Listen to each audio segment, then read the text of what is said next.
like this, but then I got there and it was my turn to do the lesson, but then it turned into like thousands and thousands of people, and it was Easter, and I had to wear a white robe. I don't know why.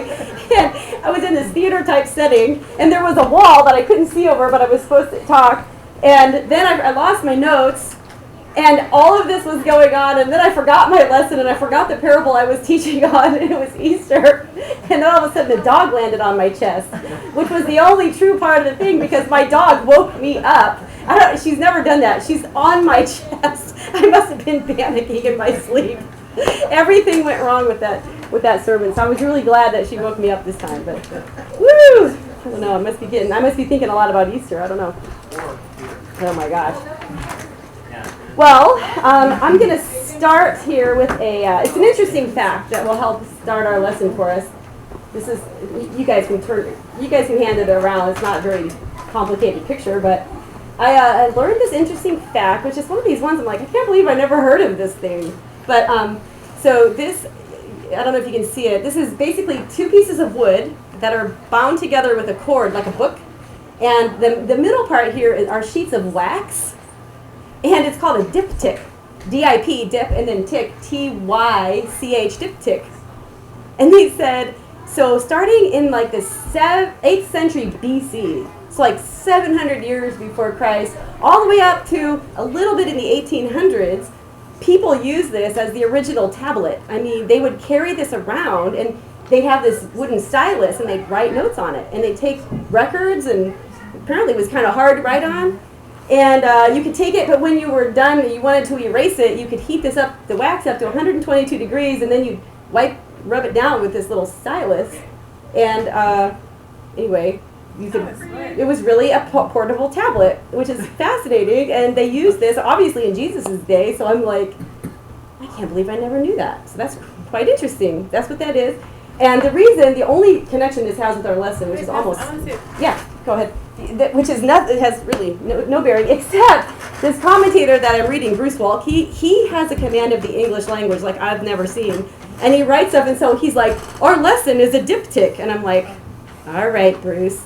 I'm always like, what's that mean?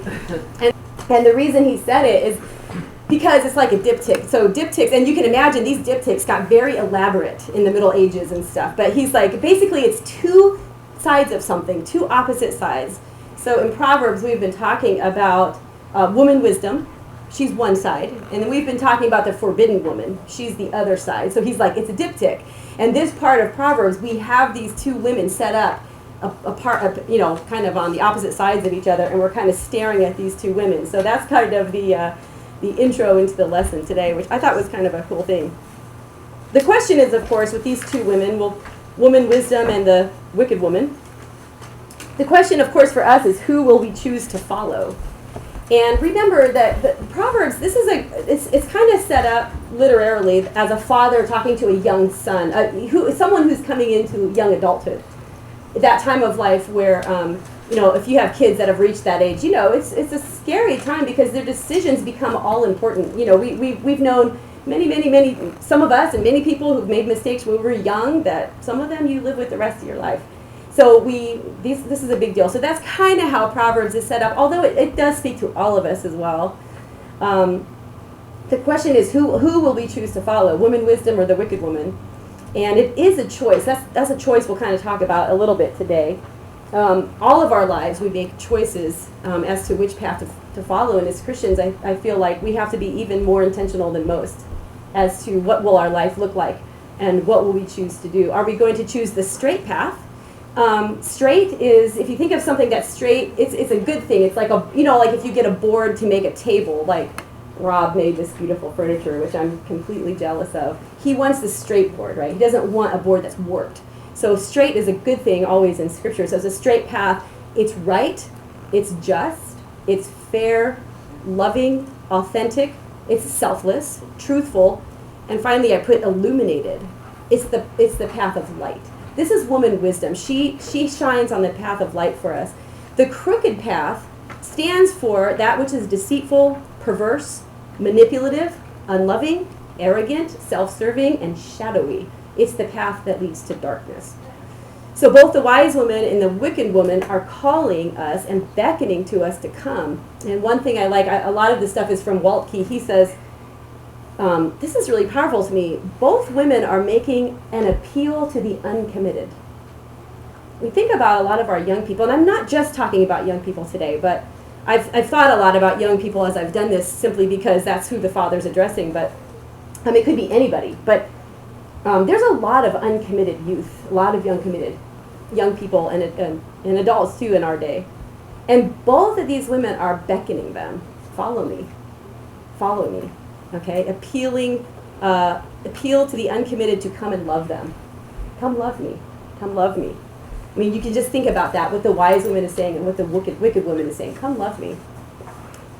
It seems like it would be obvious to all of us that we would choose the way of woman wisdom, but somehow we don't always, do we? Not even Christians. Sometimes we choose the other path. The wicked woman, come love me, come love me. At one time or another, all of us have chosen the wrong path. To our chagrin and to our detriment, to the detriment of people around us. So I just spent some time thinking, why do we do that? I mean, I think sometimes the answers are obvious, but sometimes it's kind of fun for me to reflect. Why do we do that? Why do we do that? Especially when we know what the Lord has done for us. I'm quite sure there's no one answer for this, and if there were, I wouldn't know it. But I have done some thinking on the two paths as how they've played out in my life, and how they might even play out in the life of our church.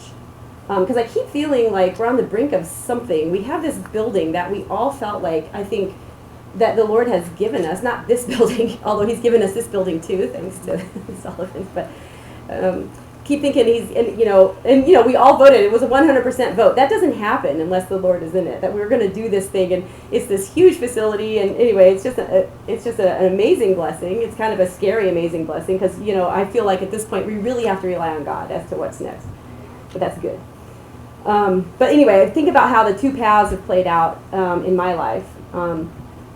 I realized that when I was young, like the young man being addressed in this Proverbs, I was full of life and vitality. That's part of being young, full of idealism. Some of you would call spit and vinegar, right? Oh, the Cunninghams aren't here. I think you're full of spit and vinegar. I think that's what they say.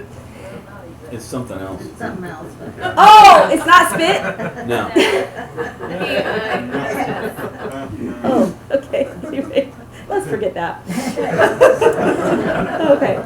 So I was eager to go out, and as probably you guys were, I was eager to live my life with all the vigor I possessed. I wanted freedom. I wanted adventure, wonder, excitement, and experience. And, we talk about young kids today. They want the same stuff. And sometimes we go, you guess what? Sometimes life is work, We're all like, not everything's going to be exciting, which is true. But when we're young, that's what we want. And we have so much energy inside of us that we just want to go out and live life for everything it's worth. And so I thought about, if you had laid a straight line in front of me, like a rope, and said, you can choose this path, or you would have put a curvy, crickety line in front of me, or you can choose this one. When I was young, I would have been like, no, I'm going to choose this crickety one, right? That seems so much more interesting, right? So as I thought about this, I'm like, why is it that I would think to myself, and I didn't really want to be bad, and probably you didn't want to be bad, and our kids don't really want to be bad, but, we don't want to live a boring life. We don't want that. So I was like, why would I have chose the crickety line? I think our culture, in a sense, our culture conditions us to see the straight line as boring, uneventful, unimaginative, mundane, uninteresting, and utterly unexciting. When I think of a straight line, that's what I think of.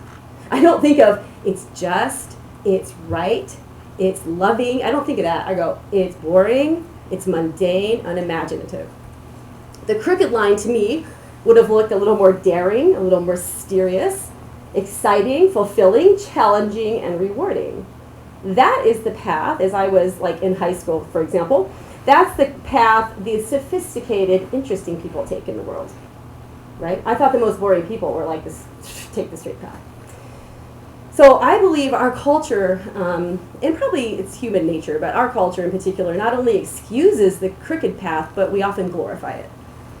And somehow we expect our youth in the church to be excited about, or at least earnest about, choosing the straight path.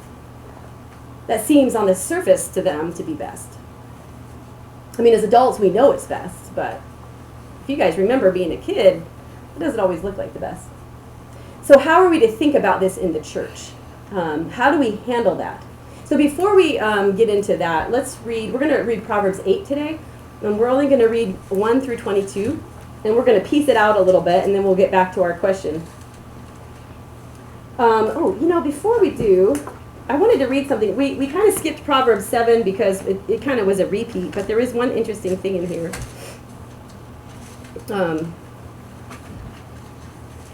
Okay. So let me start with Proverbs 7. I'm going to read some of that, and then we'll read this 8.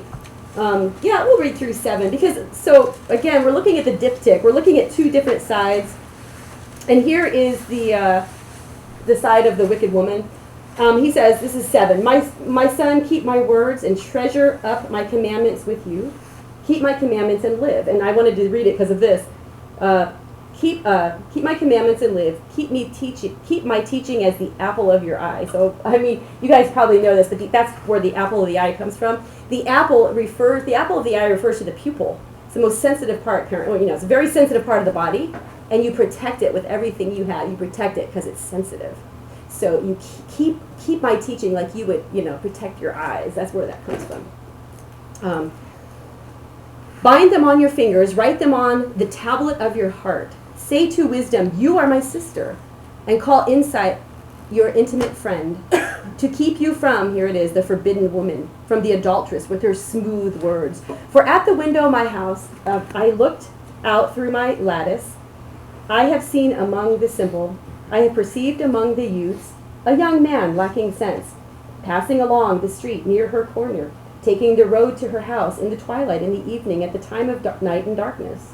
And behold, the woman meets him dressed as a prostitute, wily of heart.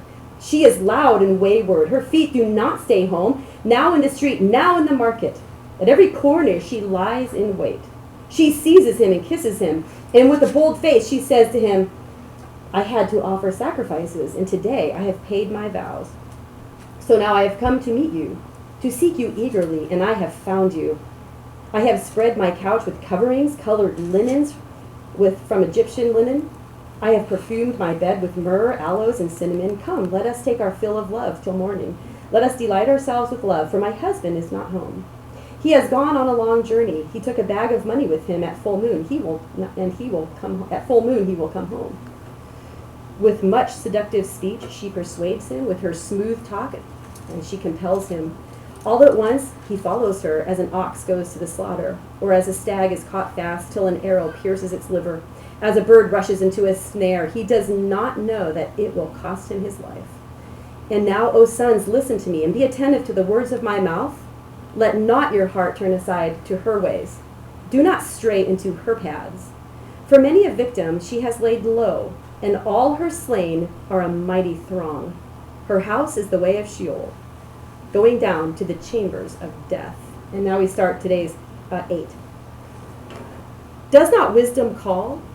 Does not understanding raise her voice? On the heights beside the way, on the crossroads, she takes her stand. Beside the gates in front of the town, at the entrance of the portals, she cries aloud. To you, O men, I call, and my cry is to the children of man. O simple ones, learn prudence. O fools, learn sense. Hear, for I will speak noble things, and from my lips will come what is right, for my mouth will utter truth. Wickedness is an abomination to my lips. All the words of my mouth are righteous. There is nothing twisted or crooked in them. They are all straight in him who understands, and right to those who find knowledge. Take my instruction instead of silver, and knowledge rather than choice gold. For wisdom is better than jewels, and all that you may desire cannot compare with her. I, wisdom, dwell with prudence, and I find knowledge and discretion. The fear of the Lord is hatred of evil, pride and arrogance, and the way of evil and perceived speech I hate. I have counsel and sound wisdom. I have insight. I have strength. By me kings reign, and rulers decree what is just. By me princes rule, and nobles, all who govern justly. I love those who love me, and those who seek me diligently find me. Riches and honor are with me, enduring wealth and righteousness. My fruit is better than gold, even fine gold. I walk in the way of righteousness, in the paths of justice, granting an inheritance to those who love me and filling their treasures. So let's take this apart a little bit, and we'll come back to our original question. Does not wisdom call? Does not understanding raise her voice? Wisdom lets her voice be heard far and wide. If you guys think about, maybe when you get home today, I think about wisdom calling in Romans 1:18. I wasn't sure I was going to read this, but Romans 1:18 says, "For the wrath of God is revealed from heaven against all ungodliness and unrighteousness of men, who by their unrighteousness suppress the truth. For what can be known about God, it's plain to them, because God has made it known to them. For his invisible attributes, namely, his eternal power and the divine name, have been clearly perceived ever since the creation of the world, in the things that have been made, so they are without excuse. For although they knew God, they did not honor him as God or give thanks to him, but they became futile in their thinking and their foolish heart." So that's just kind of this idea that wisdom calls, and she's calling in a loud voice. This isn't quiet, she's not secret. And it says, and notice that wisdom and understanding are kind of synonymous. And we're talking about the deep understanding, and I'm not even sure how to describe this, but you probably have experienced sometime when you feel like perhaps you're praying or maybe something very difficult has happened, and you kind of discern a deeper understanding than just something intellectual. And that's kind of where we get along the road of wisdom here. But so wisdom's other name is understanding. And then verse 2, "On the heights beside the way, at the crossroads, she takes her stand."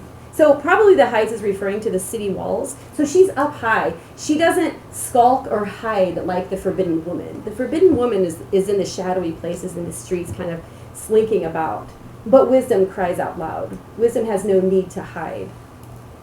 And by its very nature, wisdom is like light. It spreads itself out, and it's available to anyone who doesn't hide from it. Like you think about the raised suns. They're available as long as you don't hide from them.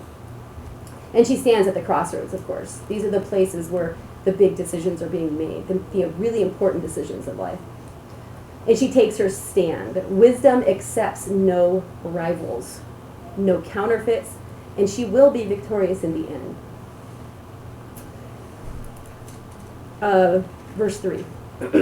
"Beside the gates in front of the town, at the entrance of the portals, she cries aloud." Again, the entrances of the town, you guys probably know from when we studied Esther and stuff like that. You have these entrances to the town, and there's side chambers, and there's all kinds of things going on in the gate of the city. It's not this simple little gate. It's a big gate where you enter. And the author is thinking about all the things that you enter into. When you enter into the portal of the town, you're entering into politics. You're entering into the marketplace, commerce. You're entering into ethics. You're entering into all of these things that the young son will be entering into soon. And these are the places where he says, basically, one of the things I really like is know your answer.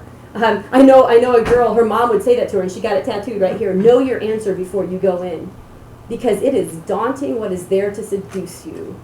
And that's the part of seduction, you guys. It happens before we know it happened, right? Later we look back and go, I did not realize at that moment that everything was going to go wrong here. Your life was going to be frayed. So this is the entrance into all these things, into the city, all that city represents.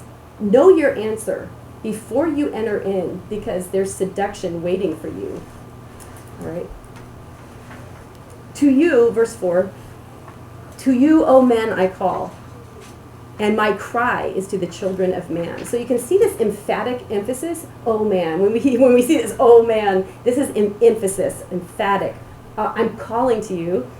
Interesting, we have men here, which is, "To you, O men, I call," which is males, and then the cry is to the children of man. You guys remember we talked about Adam, the word Adam in Hebrew, it means human, and that's where we get the name Adam, but Adam is human. So she's basically calling to everybody, not just the young man, but she calls to everyone. Oh, and just Adam, everyone is included, regardless of race, religion, gender, socioeconomic status, doesn't matter. She cries to everyone. And then again, verse 5 is emphatic. Oh, simple ones, learn prudence. Oh, fools, learn sense. And I think Jim mentioned this in one of his first lessons in here. Simple one, these are the gullible and the untutored. Okay, these would be the children, the young people, and it could be adults, people who they just don't know. They're not against God. They're not, doing something, acting out. They're just simple. They're gullible. They're untutored, and so in that way they're uncommitted yet to the Word of God. And then a fool is someone who knows better. And what's interesting here is sometimes in the Bible you get the sense that there's no hope for fools, but we do see here that woman wisdom here has hope for fools. It says, oh, fools, learn sense. You still have a chance. You've done something foolish. But these could be the people who are, they're what they said here was a dullness of spirit. In other words, there's no spirit in them for the wise things. And she's warning them. She's warning them. Those who aren't passionate, you're very indifferent about these important spiritual things. Don't be dull of spirit. Verse 6. Here, I will speak noble things, and from my lips will come what is right. So we have this imperative. Listen to me. Hear. Again, from my lips will come what is right. If something is right, that means it's straight. If it's straight, that means it's trustworthy. And then 7. For my mouth will utter truth. Wickedness is an abomination to my lips. Okay, this is talking about ultimate truth here. And we've talked over and over in Proverbs that sometimes the crooked path looks very light for a while. That's the seduction of it, right? But we know ultimately it leads to darkness and to death. That's why it's so hard to teach our kids about it, because it looks light at the beginning. But we're talking about ultimate truth, and she's like, I will utter ultimate truth to you. You can believe me. Wickedness is anything that's hostile to God. It's the opposite of truth. It's anything but truth. It's hostile to God. It's hostile to humanity. And abomination means a disgust. It's so disgusting you just hate it. If you guys can think of someone who's done something so disgusting, that's an abomination to you. So wickedness is an abomination. I won't speak it. 8, all the words of my mouth are righteous. There is nothing twisted or crooked in them. Again, straight, twisted or crooked. This is interesting, you guys. Remember, there was this word that I can't remember. I don't expect you to remember it, but it's called hendiadys. This is a hendiadys. So the hendiadys is like, I told you before, it's like I can't remember the English one. What do we say when we're cozy? I'm warm and fuzzy. What? Warm and fuzzy. Yeah, something, I'm warm and fuzzy. It doesn't mean you're fuzzy, right? That's a hendiadys. It's 2 words go together. I'm warm or whatever, and it means you're cozy. They believe this is a hendiadys here, which we would never know. It's twisted and crooked. So again, kind of makes sense. The hendiadys here is it's deceitful and perverse. In other words, woman wisdom has no need to pervert anything. She has no need to distort anything precisely because she has no self-serving agenda. When I think about the world and things that, you can imagine things that people have done to you and probably you've done to people, you have a self-serving agenda. So you distort something, you pervert some truth, you pervert some story to make you look better, to get something you want. And it's really a beautiful thought. Woman wisdom has no need to pervert or distort. Okay, she has no self-serving agenda. And and then the question, of course, would be, if she has no self-serving agenda, who is she serving? And the obvious answer is, well, God, but also humanity. She's serving humanity. And I want you guys to remember, as we're going through this, Jesus is likened to woman wisdom. Jesus is wisdom embodied, right? So when you think about her having no self, and when you kind of think about wisdom and compare this with who we know Jesus is, this is a really beautiful picture of who he is. Because Jesus truly had no self-serving agenda. Everything he did was for God and for humanity. So when we think about woman wisdom, you can kind of think about what he was like when he was here. being an example for us.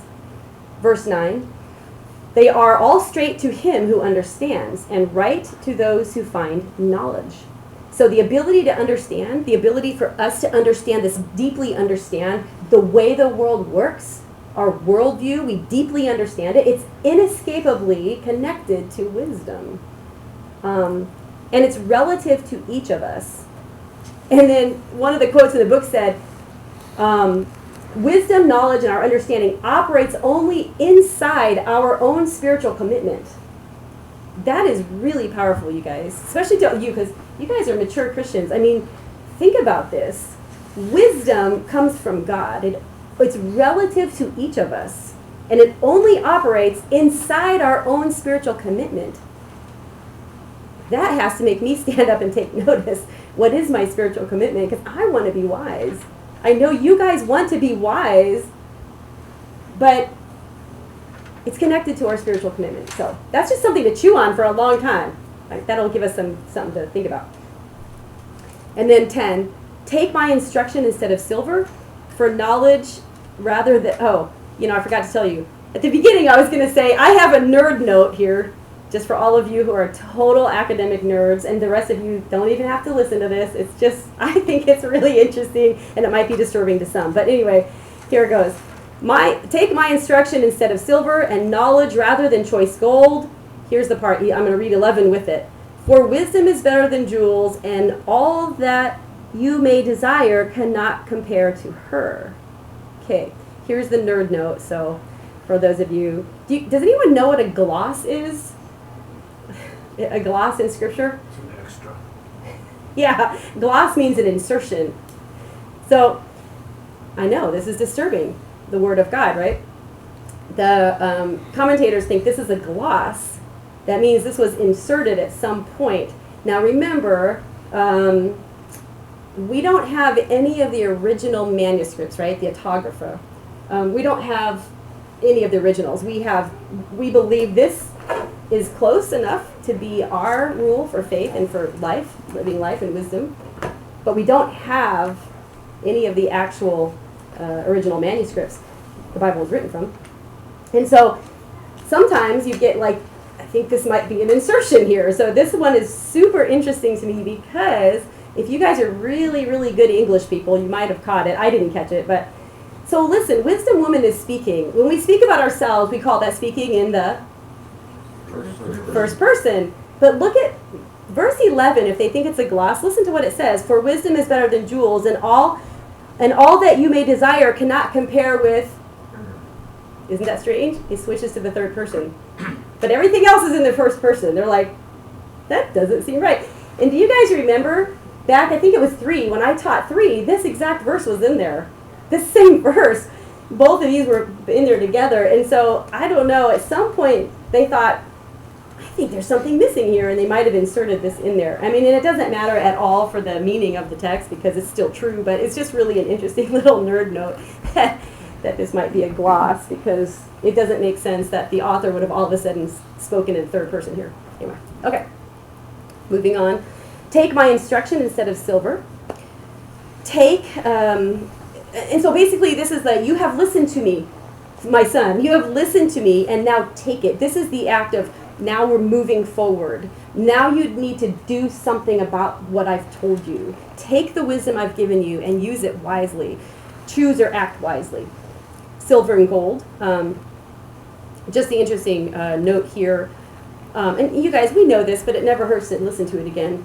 And our young people don't know this. A lot of people don't know this. When silver or gold, when it is the reward for wisdom, it edifies us. But if silver and gold, that's wealth. If it's the aim of our life, it corrupts us.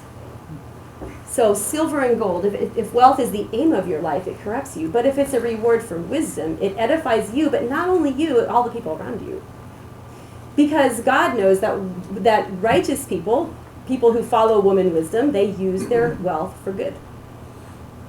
So,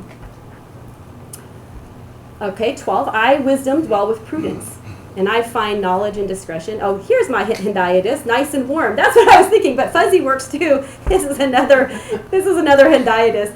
I'm nice and warm. Means I'm cozy. knowledge and discretion is apparently a hendiadys. It means, this is really cool. I love this because this is so Jesus right here. This is a hendiadys for mental agility. Isn't that a cool expression? Okay, so let me read something for you about mental agility here. You guys know this, but it's fun to go back and poke around in these things. Let me read Luke 20 for you. TK say you can see if you get why this is mental agility, all right? One day, as Jesus was teaching the people in the temple and preaching the gospel, the chief priests and the scribes with the elders came up to him and they said, tell us. You can imagine them being, these are very formal religious people. And by the way, they're trying to trap him. They're trying to trap Jesus. They don't like him because he's kind of taken some of their glory. So, no, he didn't mean to take it. He wasn't setting to take their glory, but he kind of did. And so they say, tell us, by what authority do you do these things? Because he had just, in this story, he had just cleansed the temple. So this was a big act. And it was, everybody saw it. And they were not very happy about him cleansing the temple. So they said, tell us, by what authority do you do these things? Or who is it that gave you this authority? Because if he tries to say, oh, the Sanhedrin, they're like, no, we didn't give you the authority, you know.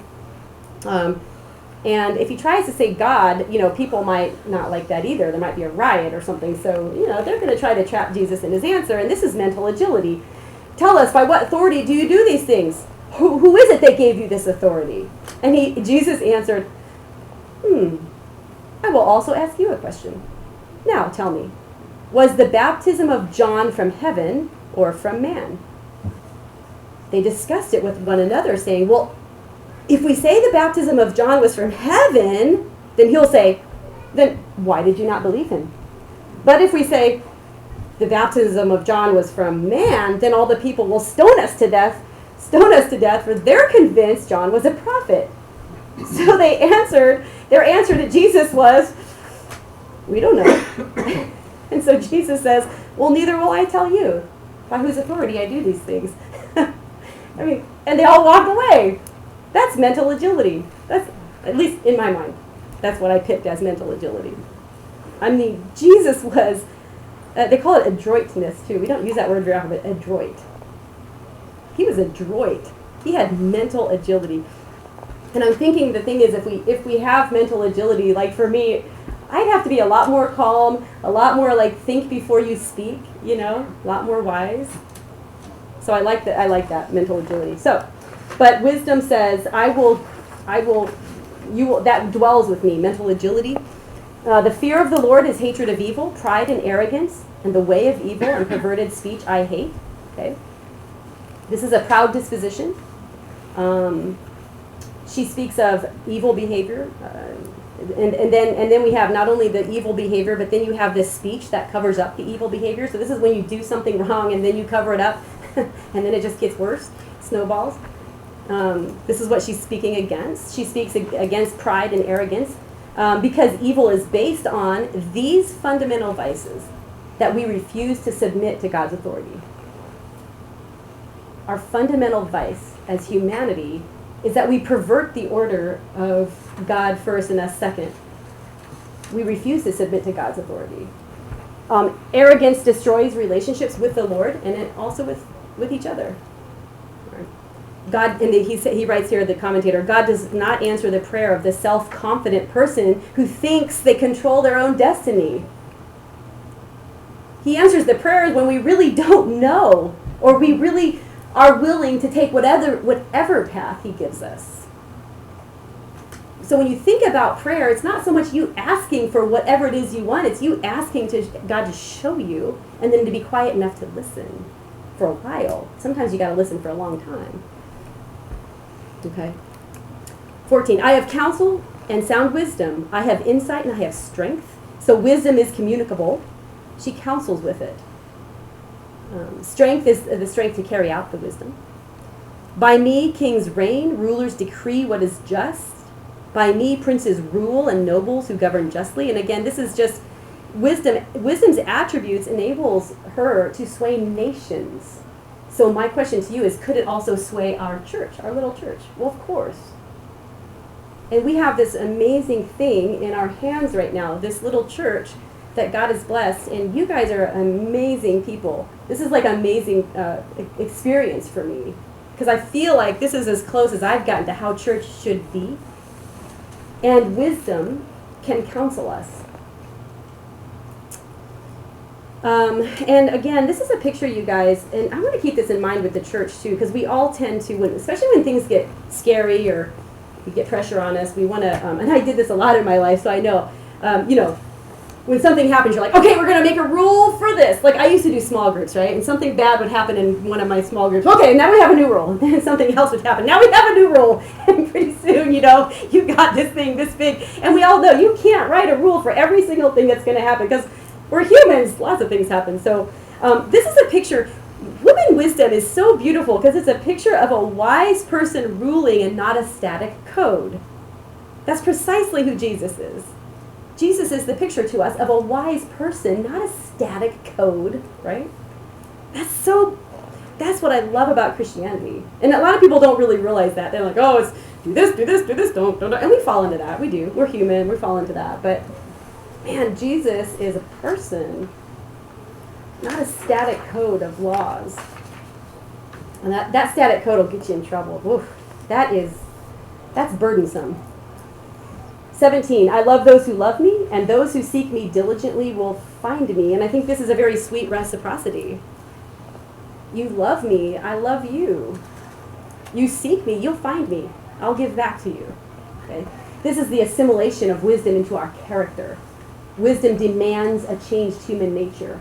Wisdom demands a changed human nature. And Jesus is the same way. When Jesus came, our human nature fundamentally changes when we accept Jesus Christ into our lives as our Savior. Our nature fundamentally changes. So you can see so much connection here with who Jesus is and woman wisdom. And it says that woman wisdom, again, like the sun, right? She shines rays on all humanity. But her offer to be with us, to instruct us, to guide us in our life for good. Her offer is, we call it efficacious. Efficacious means effective or effectual. Her offer is effectual only for those whose hearts are able to receive it. Just like Jesus doesn't pound you on the head. He's not going to pound you on the head and go, not really. He's going to speak to us, and he wants us, like we're like the oak tree, right? An oak tree takes a long time to mature. We're the oak tree. We have to take time. We have to listen for a long time. Pray for a long time. Yes? Sometimes we do need the 2x4 method. That's true. That's true. Yes. Some of us more than others, right? Yes, we do. All right. Riches and honor are with me, enduring wealth and righteousness. Enduring wealth is inseparably connected to possessing wisdom. And again, this is enduring wealth. That doesn't mean we'll always be wealthy. We all know that our path sometimes gets very bleak, or we don't have things. But we're always talking, remember, we're talking about the ultimate good of human beings. We're not talking about right now. Yeah, your path is always going to be good and light and happy. We know that's not true. That would be the prosperity doctrine. We don't believe it. All right? We're talking about ultimate wealth and righteousness. And then I'm just going to finish up these real quick. My fruit is better than gold, even fine gold, and my yield than choice silver. I walk in the way of righteousness, in the paths of justice. Justice is another beautiful concept. Granting an inheritance to those who love me and filling their treasuries. So our treasuries will be full. So anyway, getting back to the previous question that I was mulling over, you guys can mull over. Take this with a grain of salt because this is just from me, but before I started this, I said, I believe our culture not only excuses the crooked path, this is the forbidden woman, but we also often glorify it. And sometimes we expect our youth in the church and elsewhere to be excited, or at least earnest, about choosing the straight line that seems on the surface to them to be second best. So how does that work? How are we to think about this in the church? So I just have two observations. And if you guys have observations, that's awesome. And then I have two questions that I was asking myself. So my initial observation, as I thought about, was, I think any of us can understand how the world falls in with wicked woman. I mean, after all, her job is pretty easy. Her job is simply to encourage us to do what we want to do anyway, which is to satisfy our lust. And remember, lust isn't just sexual lust. Lust can be a fame. And don't think of fame as a movie star. In my little life, I can be famous among you guys. I'm famous. Look at me, I'm the teacher, You can be famous at your work. Look at me, I'm the best. Whatever fame looks like in your life. We can lust for fortune. And again, don't just think about, whoever's rich. I mean, really, really rich in our culture. But, we think about fortune can encompass, like, I have a pretty nice car, better than yours. I mean, we don't say it like that, but sometimes it creeps into our lives. And my house is really awesome, better than yours, whatever. And in our jobs, sometimes we're after recognition, and that would be more like fame, fortune. We're going for the dollar, power. Power. That's just look in your own marriage for power. All of us have. There you go. Slap on it. Power at work, power with different power just comes in so many disguises. Celebrity, So, woman wisdom's job is easy. She's beckoning to the uncommitted. Come enjoy the things you want to enjoy anyway. And she celebrates that. And there's excuses made, and they're easy, they're justifiable in her mind, So to put it more simply, I said, to get down to my level, I want people to like me more than they like others. I mean, we think about this sometimes. We don't say it like that, but it's true. How come, especially younger women, at least when I was younger, I noticed this more. How come she called her but not me? Or how come they invited her over for dinner and not me? I mean, these are all these things that we do. And they're not horrible things necessarily, but they're little indications that maybe we're putting that toe on the wrong path. I want people to be impressed by me. And this is a big one. I want people to be impressed by my house. I want people to be impressed by my job title. I want people, whatever. I want to go first. And I want to be the best. I want to have what I want to have when I want to have it. I mean, whenever you do that, think about your marriage again. I want to have what I have whenever, There's lots of ways we do this. So I think that woman wisdom's job is very easy. She calls to us and we follow easily. I get the allure and why the world has a hard time resisting her. So my question is to myself, do we, in our Christian culture generally, and then in our church more specifically, do we resist the temptation of lust in its many forms? I mean, surely we don't always, do we? Nobody is able to resist probably in all its forms. So at what point on my path and on your path, you're on the straighter path, so at what point on your straight path are you most likely to take a little side tour? Where's the wicked woman going to call to you and you're going to feel a little more tug than at other places? And when you take that little side tour, who's watching and how are they affected? And I especially think of young people because most of us, we get a little older, we get a little jaded, we've all seen each other, that's part of human life. You got problems, I do too. But young people can be really dashed by seeing someone they respect. And our young people respect all of you very much. And I just got to tell you, when they're like, we like Steve Fromhold, I'm like, who have you connected with in our church? What adult? I asked each of them separately. Steve Fromhold, and I'm like, now come again, how's that, And then I was told by someone, it's because he treats them like real people. They don't feel like children around him, right? I mean, I think that was amazing. I'm like, so I call Steve, I got to talk to you, and you have to say yes. Anyway, so that was awesome. But again, they're watching him. He never even, trust me, when I was meeting him this week, I'm like, you're the I wasn't being rude. I'm like, God truly works in mysterious ways. We were at Star Wars, I'm like, because I never thought I'd be sitting next to you in this meeting. So I love it. And same thing with the Perrys, Same thing with the Perrys. He was a big hit in Guatemala under mission trip, the kids just loved him.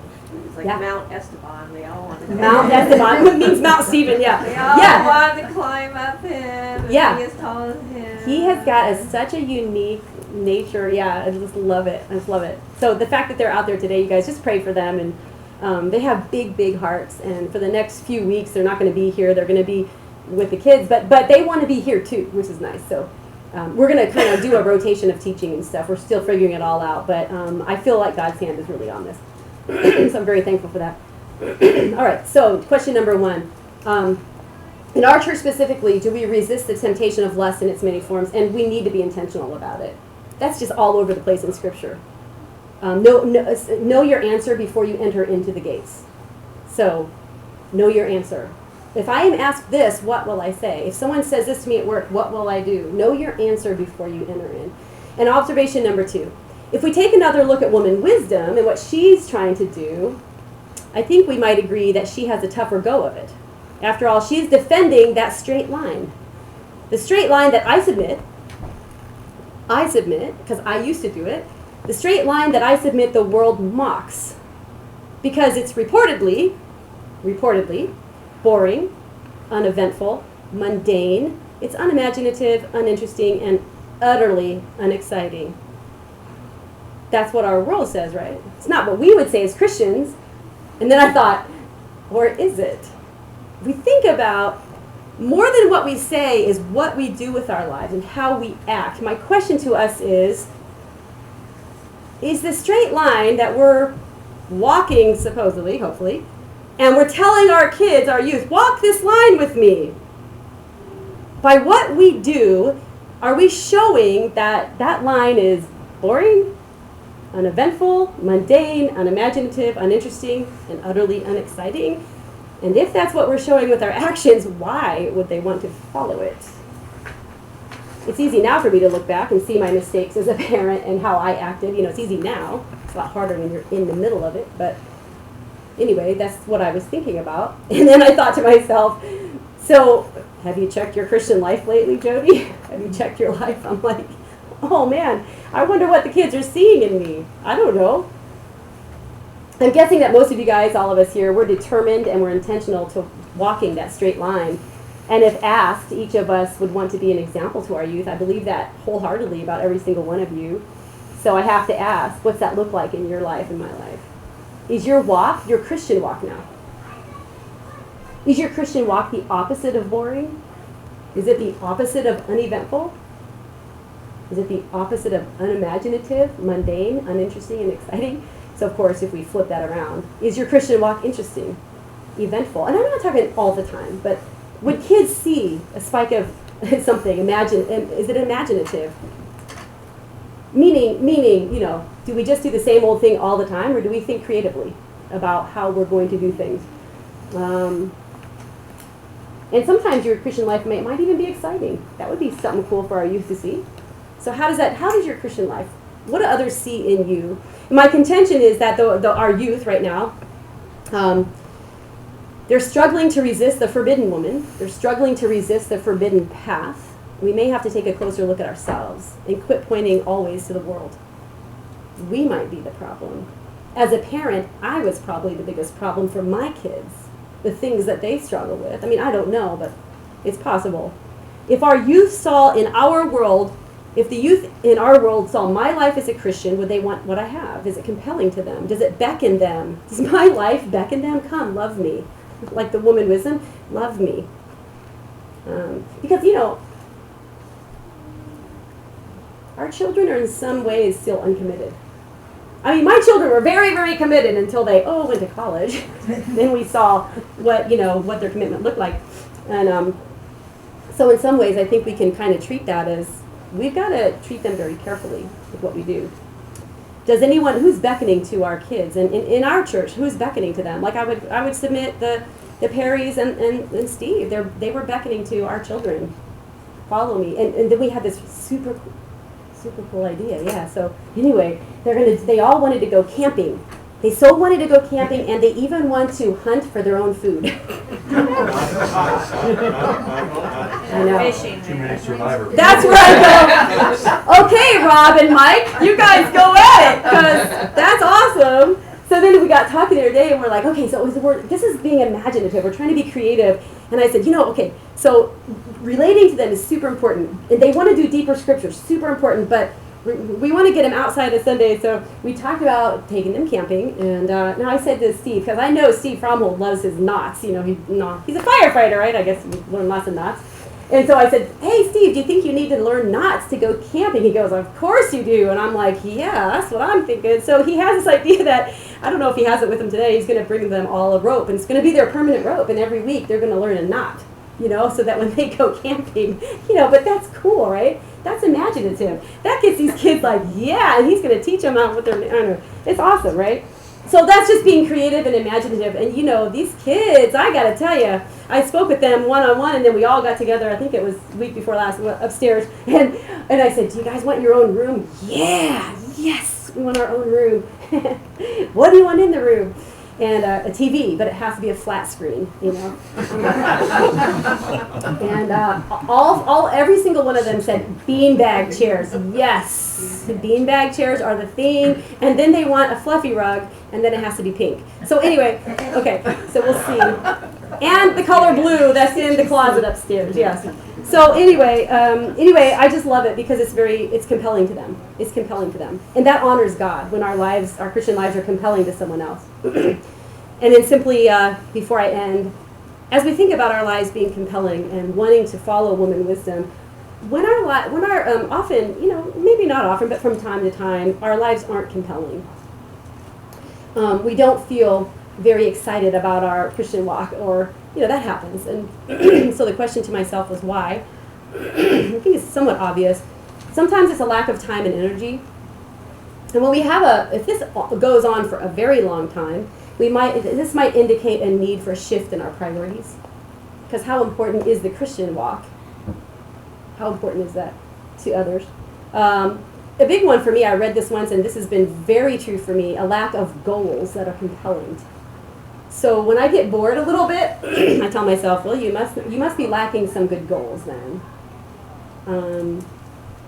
Because when I met with these three over this youth thing, that was very compelling, and it was a good goal that I really didn't know how it was going to work out. So I'm just like praying, and then God puts this thing together. And you guys, that brings life to us as a Christian. That brings, thank you, Lord. That brings praise and life, and it's a beautiful thing. So maybe we have a lack of goals in our Christian walk. Maybe we have a lack of a good attitude. This might signal a need to reframe how you look at things. Again, constantly thinking about, oh, I can't do this. There's an obstacle here. I can't, instead of saying, well, what can I do? Quit looking at what we can't do. Well, what can I do? Or maybe it's just a lack of caring. I just don't care. I'm just too tired or too whatever. Maybe it signals a need to spend a lot more time with God, reflecting on the things of God. So anyway, the very end I have here, I said, choosing woman wisdom, the wise path. It takes intentional spiritual commitment from all of us. And we do that not only for our sake, but for the sake of those who are watching and hoping to follow us. So how is your spiritual life? How will it be characterized in 2017? It's just a good goal for us, 2017. So do you guys have any thoughts or insights or questions? Jody, in this study of Proverbs, it's fairly easy for us to look at this wicked woman, seductress, that seems to be drawing towards sexual sins and so forth. But I think in our own culture, probably something that is just as seductive or more so is the idea of our feelings and our pursuit of happiness. Mm-hmm. What's wrong with happiness? And yet, if that's the expectation of everything, whether it's as a result of our advertising or thinking of somebody as this person makes me feel happy, that can be pretty seductive. Mm-hmm. And on the surface, maybe we think that's a good goal to be happy. Even our Constitution says we should pursue happiness. But that can also lead to going down the wrong path again. Yeah, and I think in some ways it can be synonymous with wealth, and we talked about wealth. If wealth is the goal, it will corrupt you. If it's a reward of a life well lived, it will benefit you another. Same thing with happiness. If happiness is your goal, it will corrupt you. I mean, it will end into nothing, right? But if happiness is the result of living a good life, then it builds everybody up, you and everybody around you. So I think we could probably interchange that thought. Yeah, it's true. Yeah. I was reminded when you said that wisdom and understanding are the same thing of the story I told you, like either this week or last week. For one of my writing classes, we have to write a personal essay, and I decided to write mine on maturity. And we had to get in groups, and we had to discuss, what we were going to write about. And when I said maturity, everyone in the group, and it's a very mixed class, we have people my age who are 18, we have 20-year-olds, we have 30-year-olds, we have 40-year-olds. It's a really great class. Everyone started talking about what age they were allowed to stay out past midnight. And when did their parents let them start drive, and when are you allowed to drink alcohol, and they started talking about independence. Yeah. And it kind of struck me because I realized independence is sure a piece of maturity, and maybe it can push you towards maturity, but I was really talking about wisdom and understanding. But I think a lot of times in our culture, independence is the measure of maturity. That's Like so how mature you profound are. right there. Yes. It's just so And it really profound. struck me. It's like independence became their word for maturity. And here, but that shows your worldview. Marissa's like, well, maturity is, and they're just going, well, I could drink when I was. That's really profound. Thanks.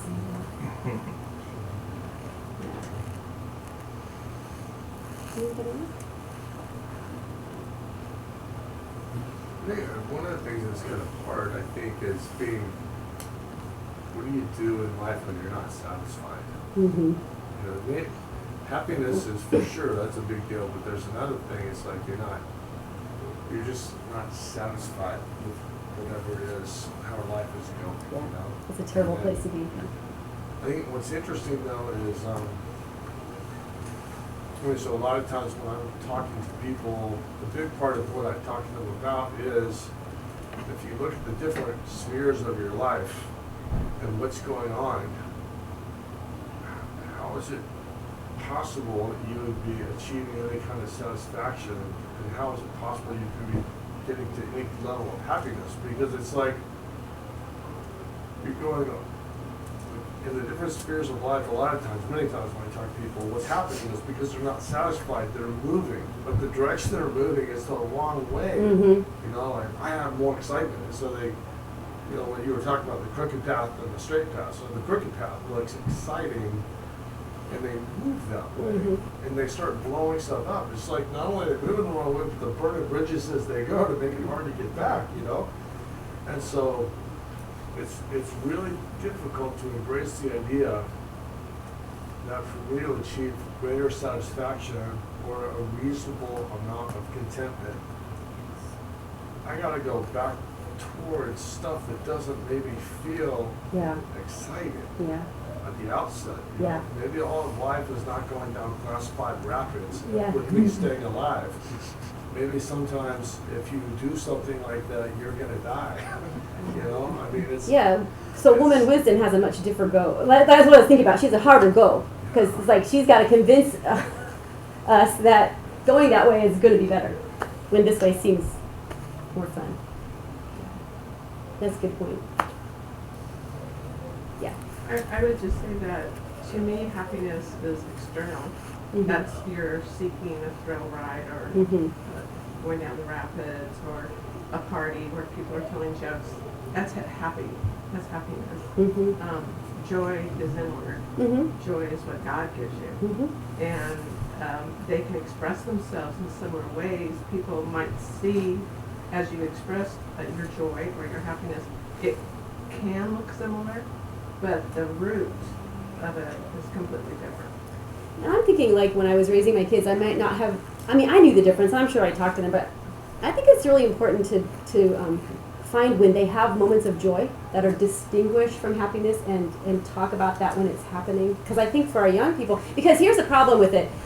Christians don't want you to be happy. I mean, that's silly to say it, but that's kind of what comes across. Christianity's not about happiness, and who wants that? I mean, because they're not understanding. It's about something higher, it's joy. But I think as a child, it's a little hard to distinguish the difference between It them. is. So, yeah. I agree. Oh, are you guys back? My mom's gonna kill me. She is. Did you? Got 3 shots of coffee. If anybody needs a tow home, she's good. I told my kids in advance they better not be getting any coffee. No, I got a tall hot chocolate. I just heard the words caramel and I wanted She was to. really tough to Michelle. Gideon. Use some of that. Hey, why don't you guys come in here? Come in here. Let's have the kids come up here, and we're gonna close in prayer. Come up here with you guys. We're gonna pray for you guys. Come up here, Michelle. Come up here. Come up here, 3. Come up here, jittery bug. That's her new name, Jittery Bug. Have fun, Mom. So, Ralph, would you like to pray for this ministry and all of us, all of them up here? Lord, I thank you for these 3 that have, that have stepped forward and that the children just, they're not really children anymore, are they? that these Students. have connected with and just feel a bond. Lord, I ask that you would just place your hands upon these 3 and just that you would just nourish this relationship and that the kids would just grow and flourish. And Lord, I thank you so much for this new thing that is developed in the church. Lord, I give you all the honor, glory, and praise. I pray for the hearts of these students that they would just be opened and prepared and just learn and that they would just be set upon that straight path. In Jesus' name we pray. Amen. Thanks, guys. All right. Thanks, guys. Good timing. Perfect. It was perfect. Anybody has any slope calculation questions? Gideon. Of course. Slope calculation questions. Of course he does. What? He kept asking me, I'm like, boy, you lost me at slope, man. Yeah, right? I know. The other Anybody that has any nerd calculation questions? His chess.com name is Nerdiest.